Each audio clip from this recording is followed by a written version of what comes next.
From London to New York, from Tokyo to Singapore, from Beijing to Paris, all economic activities have been weakened by the sudden outbreak of COVID-19. This is not only a reminiscence of the Black Death that's sweeping the European continent in the middle of the 14th century, or the plague of 17th century London. It is feared that, like dominoes, COVID-19 will not only slow down the pace of the global economic recovery, but also destroy globalization.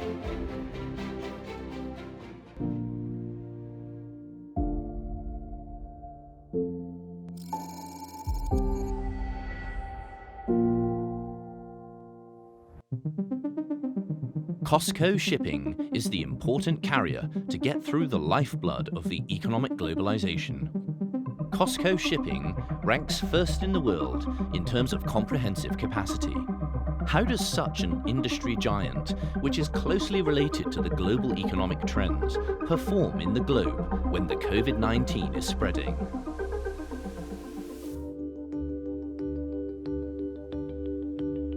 The coronavirus outbreak is certainly have some impact for the global economy and the shipping industry. I'm Wang Haimin. I'm Vice President of the COSCO Shipping Corporation. I can show that about 1,300 vessels is sailing around the world now. We worked 7 days, 24 hours, even under the severe situation, to guarantee these supplies on-time delivery. Up to now, we have transported more than 120,000 tons of medical supplies. Since February 10th, we have about 1,035 subsidiaries in China resume work.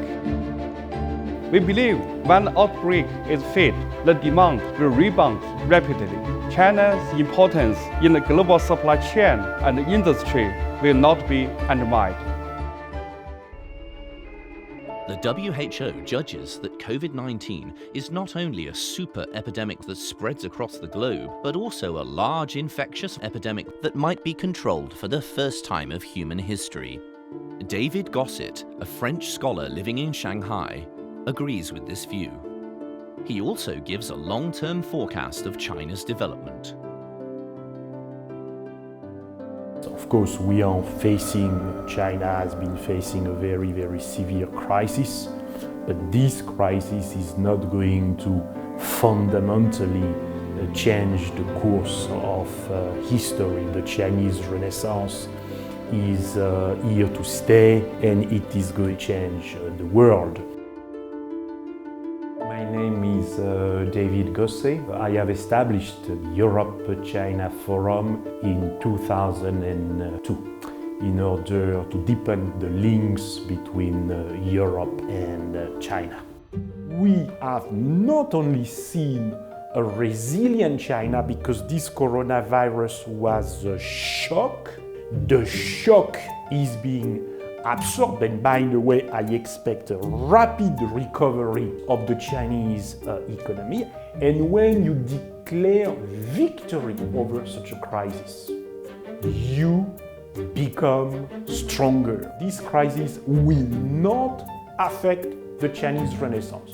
It might even accelerate the Chinese Renaissance. According to the statistics from the International Monetary Fund, China's contribution to global economic growth has exceeded 30%. Professor Ian Golding is one of the most authoritative scholars on globalization. In his view, this epidemic has made the world realize China's huge influence in the global economy, and its engine is still full of power. Very different to SARS in 2003, when China was only 3% of the world economy. Today, it's more like 18% of the world economy. I'm Ian Goldin. I'm the Professor of Globalization and Development at the Oxford Marshall School in Oxford. These risks, like we saw in the financial crisis, the super spreading or the financial crisis, cyber attacks and viruses, and we see the super spreading of pandemics. This is a necessary underbelly of globalization, what I call in my book the butterfly defect of globalization. Globalization has been a force for immense progress in the world, including in China. It is the reason why China has grown so quickly over the last 30, 40 years, because it has opened up to the world and become part of the global economic system. What we're seeing now with the coronavirus is a shock to China and to the world. It will slow growth, but this will be a temporary phenomenon. I think we will see recovery, and in fact there might be even some higher level of growth as we catch up with what has not been done during the period where there's been quarantine and disruption to supply chains. So I do not see a disruption to the long-term trend.